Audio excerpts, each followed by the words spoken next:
আপনারা হয়তো পত্রিকাও দেখেছেন, মুসা বলে একজন বাচ্চা যার দাদিকে নিয়ে আইসক্রিম খেতে যাচ্ছিল, বাড়িতেই সে বিলটবিদ্ধ হয় এবং দাদি মারা যায় তাৎক্ষণিকভাবে এবং তার মাথায় ইনজুরিটা হয়েছে। এখানে আমাদের সিএমইএচে তার অপারেশন হচ্ছে, সে ওখানেই আছে, আইসিইউতেই আছে। এখানে ডাক্তাররা যেটা বলেছেন, ডক্টর সালেম উনি বলেছেন যে আমরা আমাদের এখানে যতটুকু ট্রিটমেন্ট দেওয়া যায়, এডুকেট যে ট্রিটমেন্ট দেওয়ার এটা আমরা দিচ্ছি। তারপরেও তো ভালোর থেকেও ভালো বিষয় আছে। উনি সিঙ্গাপুরের সাথে যোগাযোগ করেছেন, আজকেও সিঙ্গাপুরের সাথে কথাবার্তা হয়েছে। যদি তাকে পাঠাতে হয় তাহলে এয়ার অ্যাম্বুলেন্সে পাঠাতে হবে। তো আমরা এটা যোগাযোগ করছি, যদি আমাদের প্রয়োজনে আমরা তাকে পাঠানোর চেষ্টা করব। টাকা যাই লাগুক না কেন, এয়ার অ্যাম্বুলেন্সে পাঠাতে হলে 50 থেকে 60 টাকা শুধু তার এটার জন্যই লাগবে। তো এগুলো হলে আমাদের বর্তমান চিকিৎসার অবস্থা। আমরা আমাদের দিক থেকে আপ্রাণ চেষ্টা করছি যাতে প্রত্যেকটার ইনজুরিকে আমরা অ্যাড্রেস করতে পারি।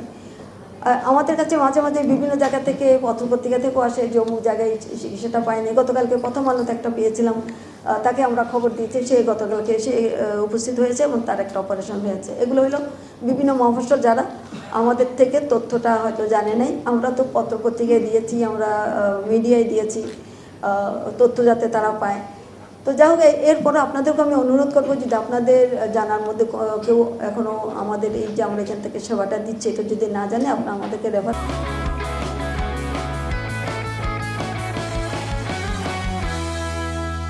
করবেন। আমরা তাদেরকে আমাদের দিক থেকে বিনা খরচ আমরা চিকিৎসা সেবাটা দিব।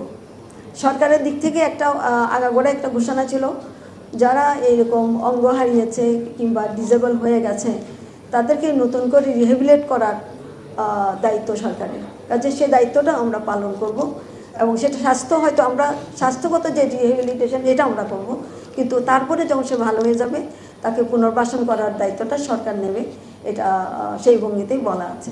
তার জন্য একটা ফান্ডও করা হয়েছে যাতে করে তাদের পরিবার এটা রিহেবিলিটেশনের জন্য অলরেডি কিছু কাজ শুরু হয়ে গেছে।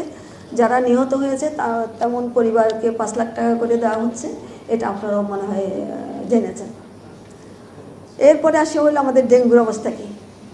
ডেঙ্গু ক্রমান্বয়ে বাড়ছে। আমাদের সবগুলো হাসপাতালগুলোকে এবং সবাইকে এটা অ্যালার্ট করা আছে, তাদের যে পরিমাণ ওষুধ কিংবা যেগুলো ফেসিলিটির দরকার, বেড দরকার, সেগুলো সেখানে করা হয়েছে। আমরা এখনও পর্যন্ত কিছু মারা গেছে, কিছু হাসপাতালে আছে 182 জন মারা গেছে, ওনারা ভালো বলতে পারবেন, মারা গেছেন এই বছর। কিন্তু গত বছরের 186।